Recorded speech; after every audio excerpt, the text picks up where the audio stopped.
বিদায় বেলায় যুক্তরাষ্ট্রের সঙ্গে একটি বৈষম্যমূলক বাণিজ্য চুক্তি করে গেছে অন্তর্বর্তী সরকার। এমন তথ্য দিয়ে এই চুক্তি থেকে সরকারকে সরে আসার পরামর্শ দিয়েছে বেসরকারি গবেষণা প্রতিষ্ঠান সিপিডি। সিপিডি বলছে, যুদ্ধের কারণে সরবরাহ ব্যবস্থা বাধাগ্রস্ত হলে আন্তর্জাতিক বাজারে জ্বালানি তেলের দাম বৃদ্ধির শঙ্কা আছে।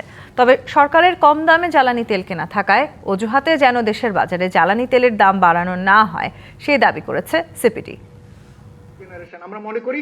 নতুন সরকারের অর্থনৈতিক ও সামাজিক খাতে নীতি ও প্রশাসনিক সিদ্ধান্ত 180 দিন ও তারপর কর্মসূচি শীর্ষক এই মিডিয়া ব্রিফিং এর আয়োজন ছিল সিপিডির ধানমন্ডি কার্যালয়ে। আমরা 180 দিনের পরে যে কাজগুলো মনে করি যে সংস্থাটি বলছে, দেশের অর্থনীতির সমস্যার ব্যাপ্তি এত বড় যে 180 দিনের কর্মসূচি দিয়ে সংকট সমাধান হবে না। এজন্য 5 বছর মেয়াদী পরিকল্পনা প্রয়োজন। বাণিজ্য এবং বিনিয়োগ সংক্রান্ত কেন্দ্রীয় ব্যাংকের গভর্নর নিয়োগের ক্ষেত্রে সমালোচনা করে সিপিডি বলছে, আগামী দিনে গভর্নর সহ গুরুত্বপূর্ণ পদের নিয়োগে স্বচ্ছতা ও জবাবদিহিতা নিশ্চিত করতে হবে।